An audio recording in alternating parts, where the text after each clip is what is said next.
미안해, 오빠. 하지만 이렇게 해냈어.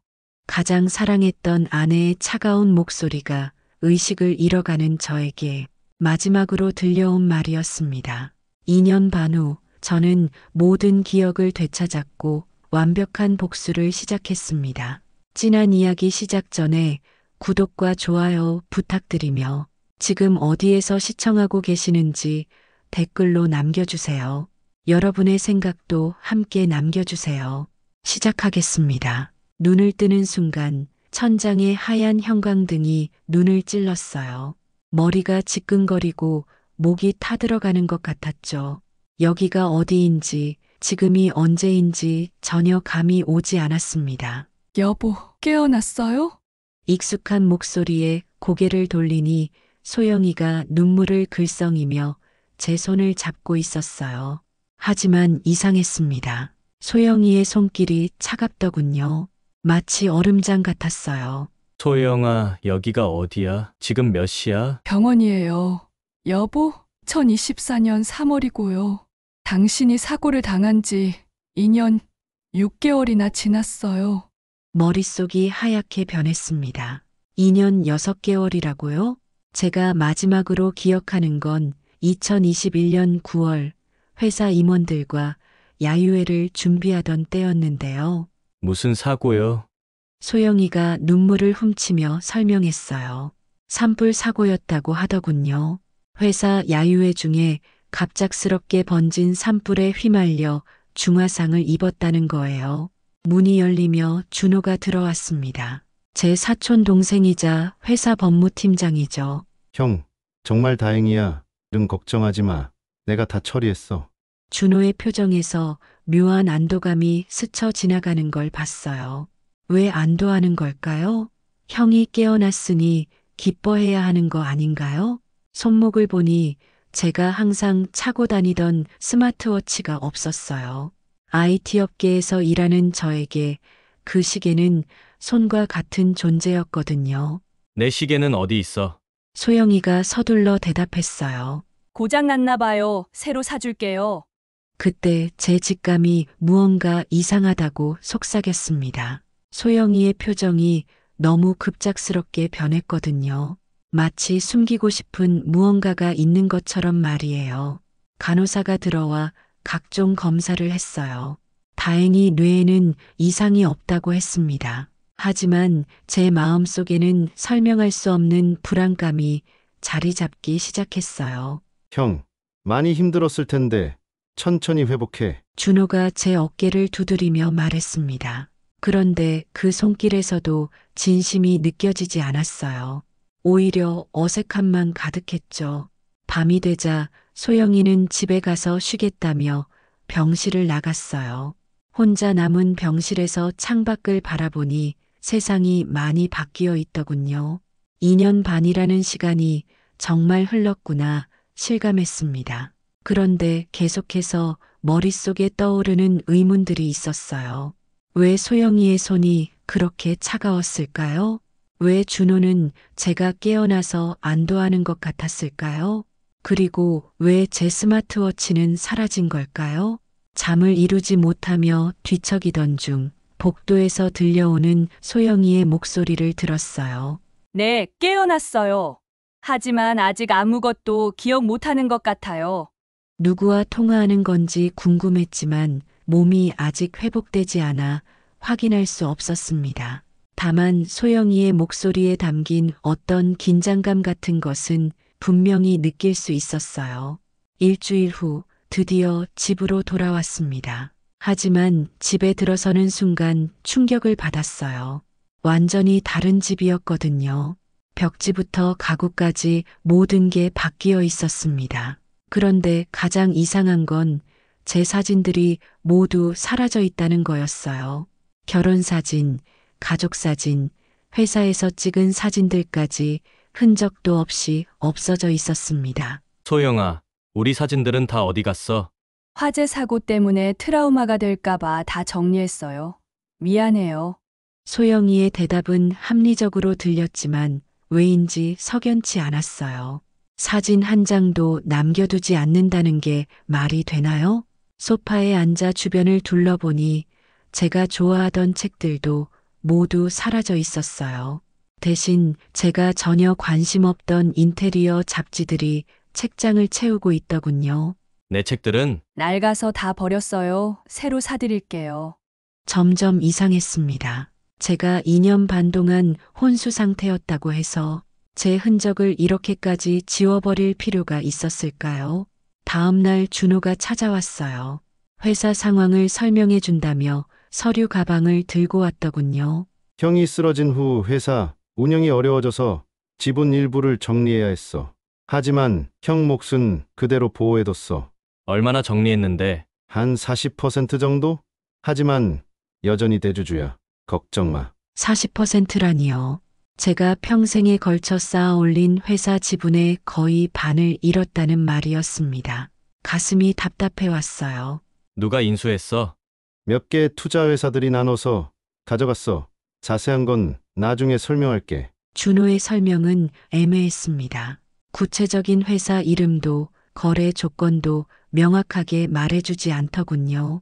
그날 저녁 집 앞에서 오랫동안 우리를 지켜봐 주신 옆집 할머니를 만났어요. 민준아, 깨어났구나. 정말 다행이다.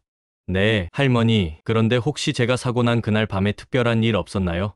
할머니가 잠깐 생각하시더니 말씀하셨어요. 아, 그날 밤에 소영이가 준호랑 함께 급하게 어디 가더라. 짐도 몇 개 들고 말이야. 순간 소영이가 뒤에서 나타났습니다. 할머니, 안녕하세요. 여보, 들어가요. 저녁 준비해야죠. 소영이가 제 팔을 잡아당기며 집으로 들어가자고 했어요. 할머니와의 대화를 더 이상 듣고 싶지 않다는 듯이 말이죠. 집에 들어온 후 소영이에게 물어봤습니다. 사고 난 그날 밤에 준호랑 어디 갔었어? 병원이요. 당신 때문에 얼마나 바쁘고 정신 없었는지 몰라요. 하지만 할머니 말로는 짐을 들고 나갔다고 했는데 병원에 짐을 가져갈 이유가 있을까요? 그날 밤 잠자리에서 소영이를 바라보니 예전과 달라 보였어요. 얼굴은 여전히 아름다웠지만 눈빛이 차가워진 것 같았습니다. 아니면 제가 너무 예민해진 걸까요?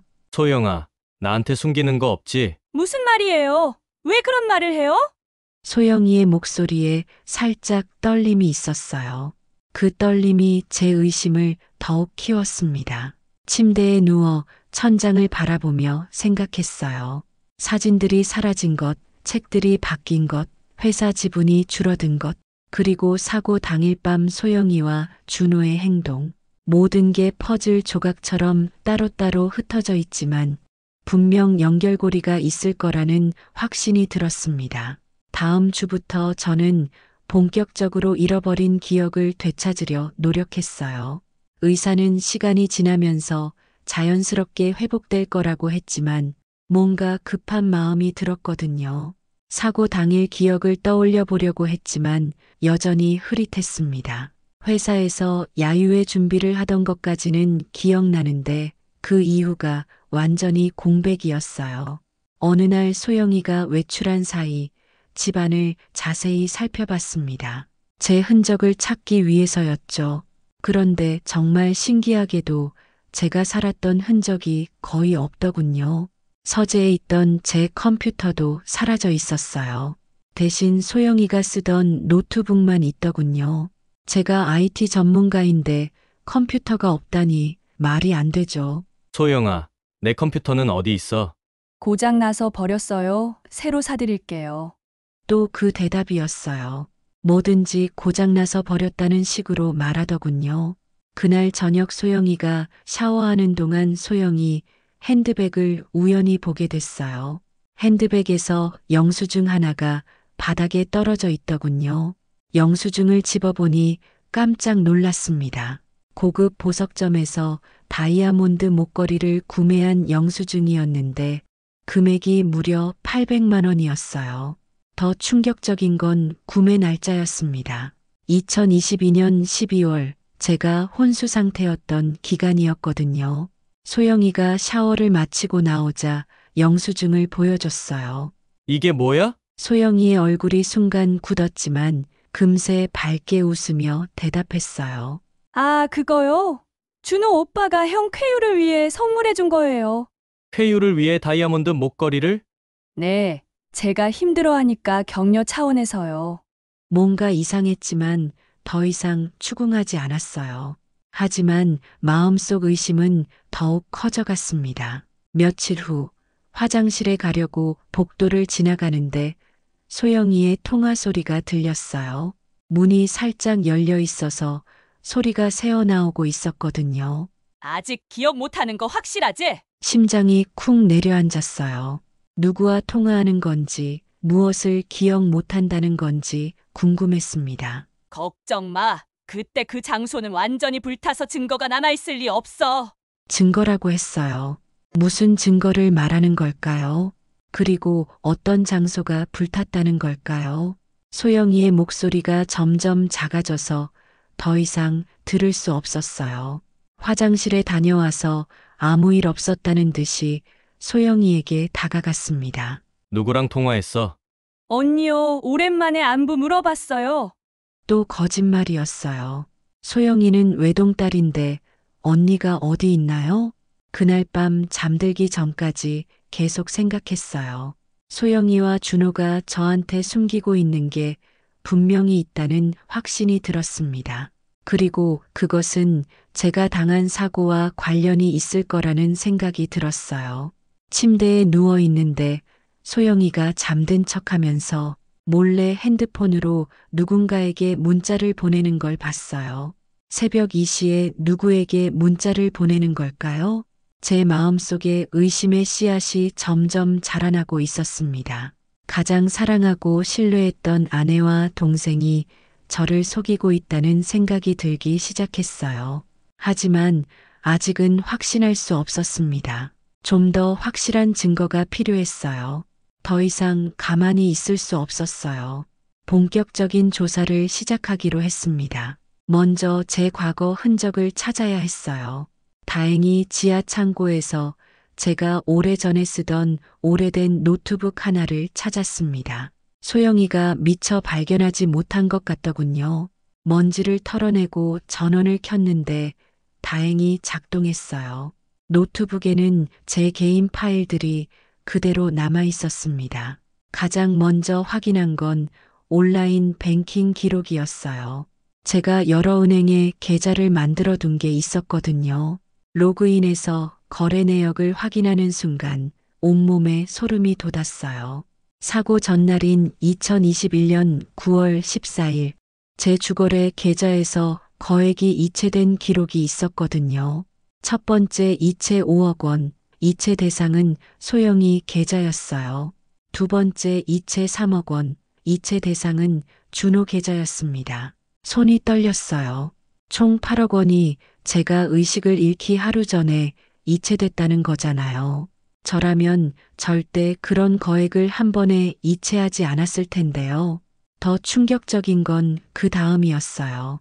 생명보험 홈페이지에 접속해서 확인해 보니 수익자가 모두 소영이로 변경되어 있었어요. 원래는 제 부모님 묘소 관리 비용으로 일부를 쓰고 나머지는 고아원에 기부하도록 설정해뒀었는데 말이에요. 보험금 규모를 확인하고 또 한 번 놀랐습니다. 30억 원이었거든요. 제가 회사를 운영하면서 만약을 대비해 큰 보험을 들어둔 거였는데 모든 수익자가 소영이로 바뀌어 있었어요. 회사 법인 계좌도 확인해 봤어요. 역시 마찬가지였습니다. 제 지분 40%가 준호에게 넘어가 있었어요. 준호가 말한 것처럼 투자회사에 매각한 게 아니라 준호 개인에게 넘어간 거였습니다. 머릿속이 복잡해졌어요. 이 모든 게 우연의 일치일까요? 아니면 계획된 일일까요? 그때 갑자기 생각난 게 있었어요. 제 스마트워치 말입니다. 저는 항상 모든 데이터를 클라우드에 백업해두는 습관이 있었거든요. 클라우드 계정에 접속해보니 역시 스마트워치 데이터가 백업되어 있었어요. 하지만 2021년 9월 15일 이후의 데이터는 없었습니다. 사고 당일 이후로는 기록이 끊어진 거죠. 사고 당일 GPS 기록을 확인하는 순간 심장이 멎는 줄 알았어요. 제가 마지막으로 있던 장소가 회사에서 말한 야유회 장소가 아니었거든요. GPS 좌표를 지도에서 확인해 보니 강원도 산속 어딘가였어요. 야유회 장소로 예정됐던 경기도 남양주와는 전혀 다른 곳이었습니다. 더 자세히 조사해 보니 그 위치는 펜션이었어요. 그리고 그 펜션의 소유주를 확인하는 순간 모든 게 명확해졌습니다. 소유주는 박준호였어요. 제 사촌 동생이 소유한 펜션에서 제가 사고를 당했다는 거였습니다. 모든 퍼즐 조각들이 맞춰지기 시작했어요. 사고 전날 거액 이체, 보험 수익자 변경, 회사 지분 이전, 그리고 준호 소유의 펜션에서 발생한 사고. 이 모든 게 우연일 리 없었어요. 분명히 계획된 일이었습니다. 그날 밤 소영이가 잠든 후 조용히 일어나서 소영이의 핸드폰을 확인해 봤어요. 다행히 비밀번호를 알고 있었거든요. 문자 메시지를 확인하니 준호와 주고받은 메시지들이 있었어요. 하지만 대부분 삭제되어 있어서 자세한 내용은 확인할 수 없었습니다. 다만 몇 개월 전 메시지 하나가 눈에 띄었어요. 준호가 보낸 메시지였는데요. 형이 깨어나면 어떻게 할 거야? 라고 되어 있었어요. 그리고 소영이의 답장은 그때 가서 생각해 보자. 일단은 아무것도 모르는 척 해야겠어. 였습니다. 더 이상 의심할 여지가 없었어요. 소영이와 준호가 함께 저를 배신한 거였습니다. 이제 확신이 섰어요. 하지만 아직 전체 그림을 다 파악하지는 못했습니다. 정확히 무슨 일이 있었는지 알아내야 했어요. 다음 날 소영이가 시장에 간 사이 준호 펜션 위치로 직접 가보기로 했습니다. 아직 몸이 완전히 회복되지 않았지만 진실을 알아야 했거든요. 택시를 타고 GPS 좌표가 가리키는 곳으로 갔어요. 산길을 한참 올라가니 한적한 곳에 펜션이 하나 있더군요. 하지만 펜션은 반쯤 불에 탄 채로 방치되어 있었어요. 펜션 주인을 찾아가 물어봤더니 2021년에 큰 화재가 있었다고 했어요. 그때 펜션 손님이 한 분 있었는데 큰 사고를 당했어요. 다행히 등산객이 발견해서 구조됐지만요. 등산객이 저를 구조했다고요? 처음 듣는 이야기였어요. 혹시 그 등산객이 누구인지 아세요? 글쎄요. 나이 많은 분이었는데 정확히는 모르겠어요. 펜션터를 돌아보니 이상한 기분이 들었어요. 어렴풋하게나마 이곳이 익숙한 느낌이었거든요. 불에 탄 창고 터 앞에 서니 갑자기 머릿속에 무언가가 번쩍 떠올랐어요. 민준아, 미안해. 준호의 목소리였어요. 하지만 사과하는 목소리가 아니라 차가운 목소리였습니다. 이렇게밖에는 방법이 없어. 점점 더 많은 기억들이 되살아났어요. 그날 밤 준호가 급하다며 펜션으로 불렀던 것, 소영이도 함께 온다고 했던 것, 중요한 계약서 문제라고 속였던 것, 펜션에 도착했을 때 준호와 소영이가 너무 친밀하게 이야기하고 있던 모습이 떠올랐어요. 그리고 제가 그들의 대화를 엿듣게 된 순간도 기억났습니다. 보험금 30억이면 충분히 새 시작할 수 있어. 소영이의 목소리였어요. 회사 지분까지 합치면 50억 넘게 될 거야. 하지만 형이 있는 한 불가능해. 준호가 대답했었죠. 그 순간 제가 문을 열고 들어갔던 거예요.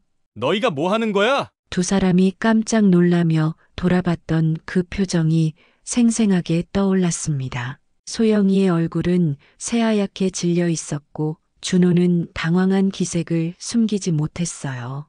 형, 언제 왔어? 우리는 그냥... 그냥 뭐, 내 돈과 내 회사 이야기를 하고 있었던 거야. 그때부터 모든 기억이 쏟아져 들어왔어요.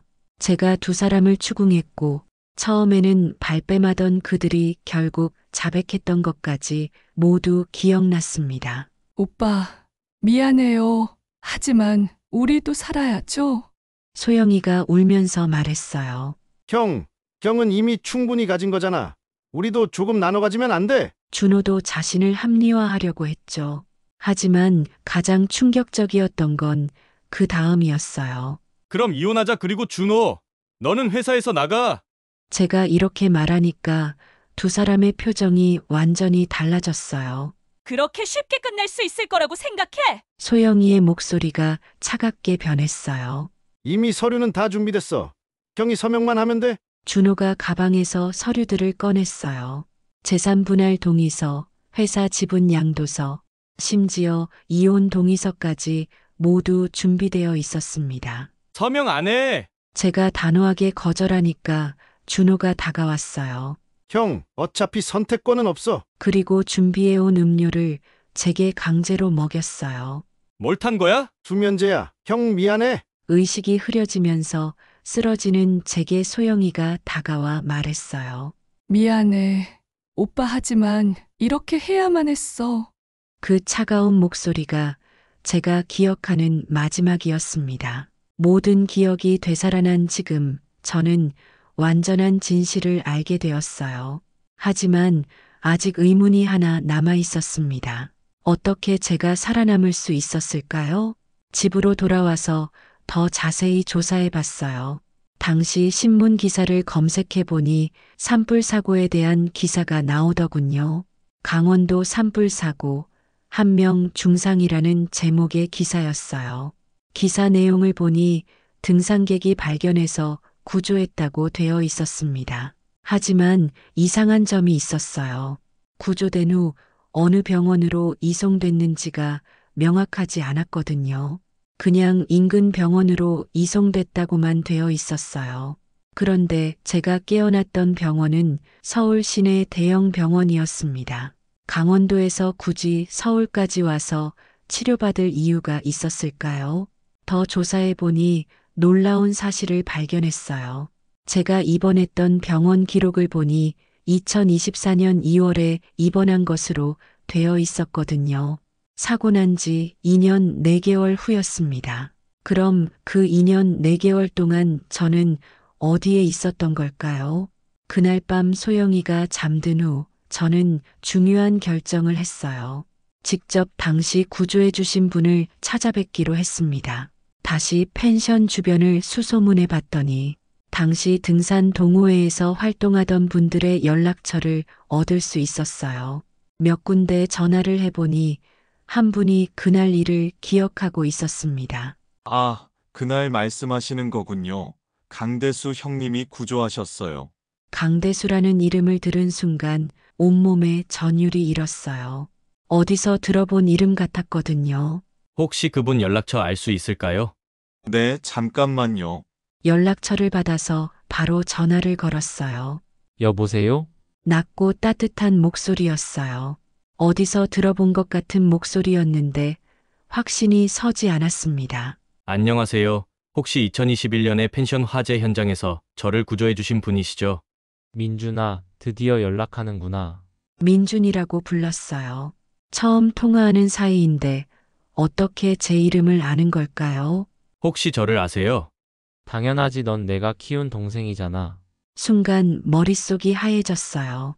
그리고 오래된 기억이 떠올랐습니다. 어릴 때 고아원에서 저를 돌봐주시던 대수 형이었어요.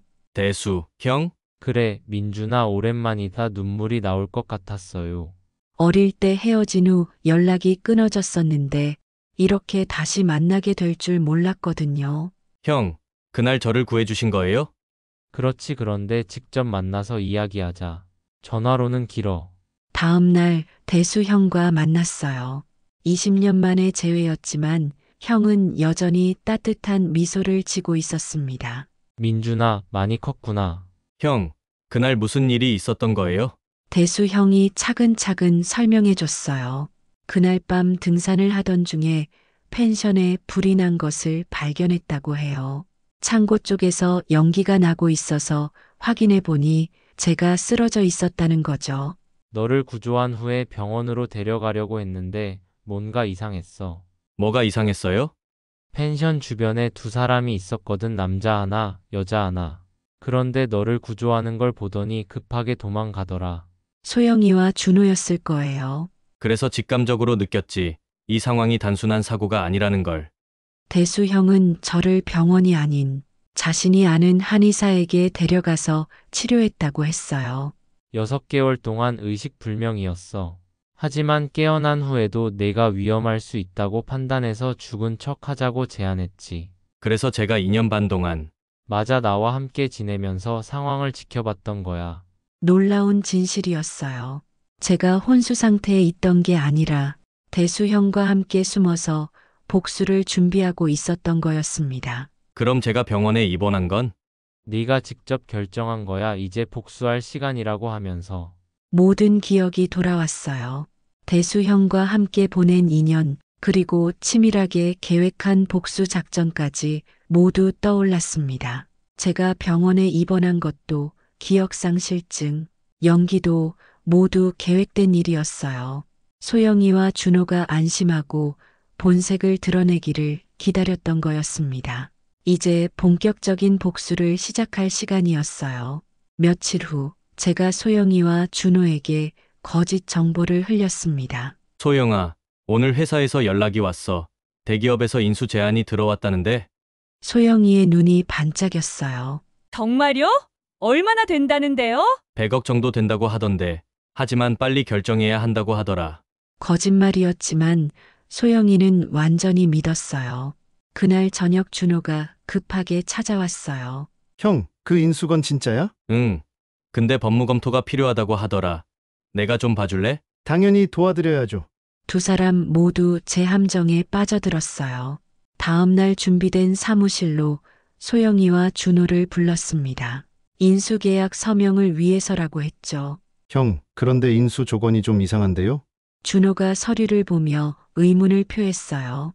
뭐가 이상해? 여기 보면 형 지분뿐만 아니라 이미 이전된 지분도 모두 회수한다고 되어 있어요. 아, 그래? 그럼 내 지분도 다시 내게 넘어온다는 거네. 순간 준호의 표정이 굳었어요. 그건 좀 문제가 있을 것 같은데요. 왜? 원래 내 거잖아. 그때 소영이가 끼어들었어요. 여보, 그런데 이 돈으로 뭐 할 거예요? 당연히 새로운 사업 시작해야지. 그런데 소영아, 혹시 내가 보관하고 있는 다이아몬드 목걸이 어디 있어? 소영이의 얼굴이 새하얗게 변했어요. 무슨 목걸이요? 800만 원짜리 그 목걸이 말이야. 준호가 선물해줬다고 했던. 이제 본격적으로 압박하기 시작했어요. 그리고 준호야, 내가 펜션에서 나한테 탔던 수면제는 어디서 구했어? 준호가 벌떡 일어났어요. 형, 무슨 소리예요? 펜션 말이야. 내 소유 펜션에서 나한테 수면제 타서 먹이고 창고에 가둬놓고 불 질렀던 그 펜션. 두 사람이 완전히 패닉 상태가 되었어요. 형이 기억을 다 했다는 거예요? 준호가 떨리는 목소리로 물었어요. 당연하지. 2년 반 전 그날 밤 일을 다 기억해. 그때 소영이가 갑자기 소리쳤어요. 준호 오빠가 먼저 제안했어요. 형의 재산을 나누자고.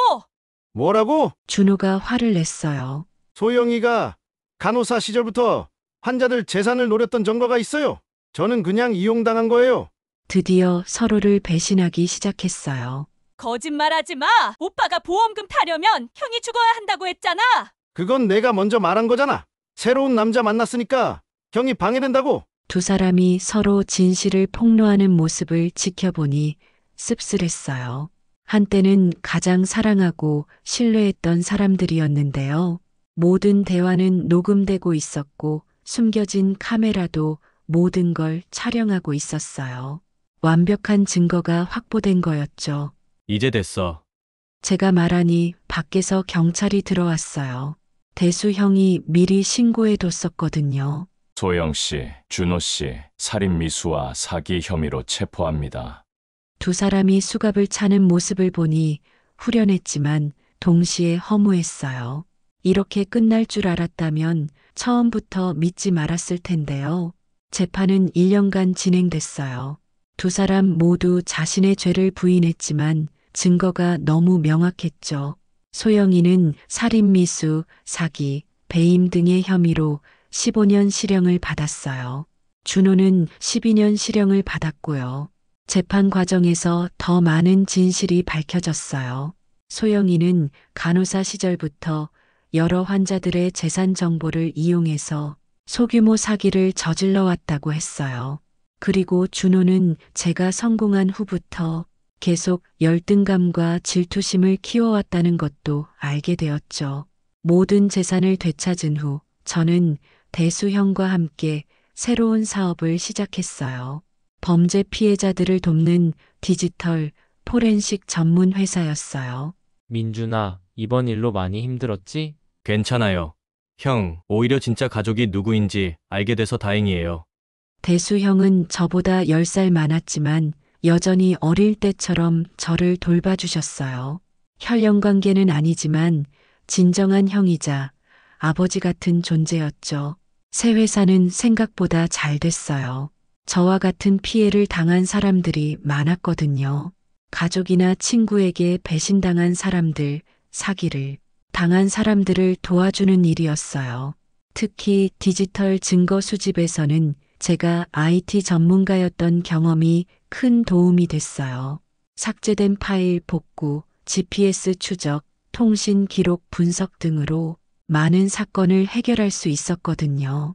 1년이 지난 지금 저는 화상 치료를 받으며 새로운 삶을 살고 있어요. 얼굴에 남은 흉터들이 아직 완전히 나아지지는 않았지만 마음의 상처는 많이 아물었어요. 형, 가끔 후회될 때가 있어요. 뭘? 소영이와 준호를 믿었던 거려. 대수형이 웃으며 대답했어요. 그건 내 잘못이 아니야. 사람을 믿는 건 잘못된 일이 아니거든. 다만 잘못된 사람을 믿었을 뿐이지. 그래도 이제는 쉽게 믿지 않을 거예요. 그것도 좋지 않아. 세상에는 나쁜 사람도 있지만 좋은 사람도 많거든. 형의 말이 맞았어요.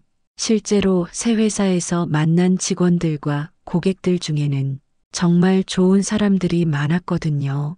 어느 날 사무실에서 일하고 있는데 전화가 왔어요. 안녕하세요. 혹시 디지털 포렌식 도와주실 수 있나요? 네, 어떤 일이신지요? 남편이 제 통장에서 돈을 빼간 것 같은데 확실한 증거를 찾고 싶어요. 또 다른 가족의 배신 이야기였어요. 하지만 이제는 이런 일들을 도울 수 있게 되어서 보람을 느꼈습니다. 네, 도와드릴게요. 언제 상담 가능하세요? 제 경험이 다른 사람들에게 도움이 되고 있다는 생각에 뿌듯했어요. 저녁에 대수형과 함께 식사를 하며 이야기했어요. 형, 가족이 뭐라고 생각해요? 가족은 피가 아니라 진심으로 만들어지는 거야. 맞아요. 진짜 가족은 형처럼 진심으로 돌봐주는 사람이죠. 대수형이 빙그레 웃었어요. 그렇지, 우리가 진짜 가족이야. 그날 밤 집에 돌아와서 거울을 봤어요. 화상으로 인한 흉터가 아직 선명했지만 예전보다 밝은 표정을 하고 있는 제 모습을 발견했어요. 힘든 시간을 견뎌내고 새로운 시작을 할 수 있게 되어서 감사했어요. 무엇보다 진짜 가족인 대수형을 다시 만날 수 있게 되어서 행복했죠. 이제는 더 이상 과거에 얽매이지 않기로 했어요. 소영이와 준호에 대한 원망도 내려놓기로 했고요. 그 대신 앞으로 만날 좋은 사람들과 새로운 관계를 만들어가기로 했습니다. 세상에는 배신하는 사람도 있지만 대수형처럼 진심으로 사랑해주는 사람들도 있으니까요. 그리고 저도 그런 사람이 되고 싶었어요. 기억의 함정에서 벗어나 새로운 기억들을 만들어가는 것, 그게 제가 선택한 새로운 인생이었습니다. 지난 이야기는 이렇게 마음에 오래 남는 진짜 사람 사는 이야기를 전해드리고 있어요. 혹시 다른 사연도 궁금하시다면 구독과 좋아요 부탁드릴게요. 알림 설정까지 해두시면 다음 이야기도 놓치지 않으실 수 있어요. 이 이야기 여러분은 어떻게 느끼셨나요? 여러분의 생각도 댓글로 남겨주세요. 한 줄 댓글이 다음 이야기의 시작이 됩니다. 그럼 다음 진한 이야기에서 또 만나요. 감사합니다.